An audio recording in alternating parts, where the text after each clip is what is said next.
MIRI is one of the 4 instruments on board the James Webb Space Telescope. It's the one instrument on board the telescope that will be observing at mid-infrared wavelengths. The other instruments focus on the near-infrared part of the spectrum.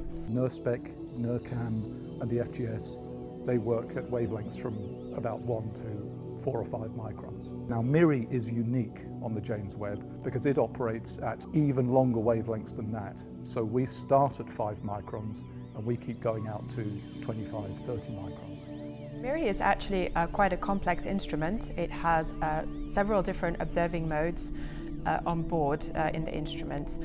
So we have a camera that just takes images in lots of different filters across the mid-infrared wavelength range.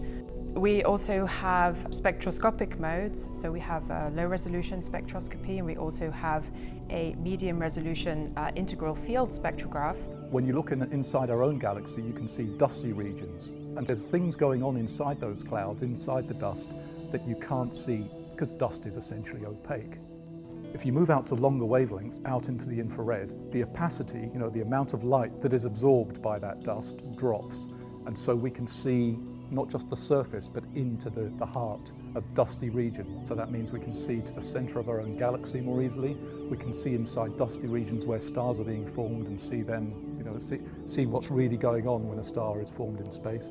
We're really going to be able to address a huge range of science questions. MIRI is going to be able to probe even further back into the history of the universe. It's going to be able to really study the atmospheres of planets around other stars and really be able to kind of search for the signatures of molecules in those atmospheres.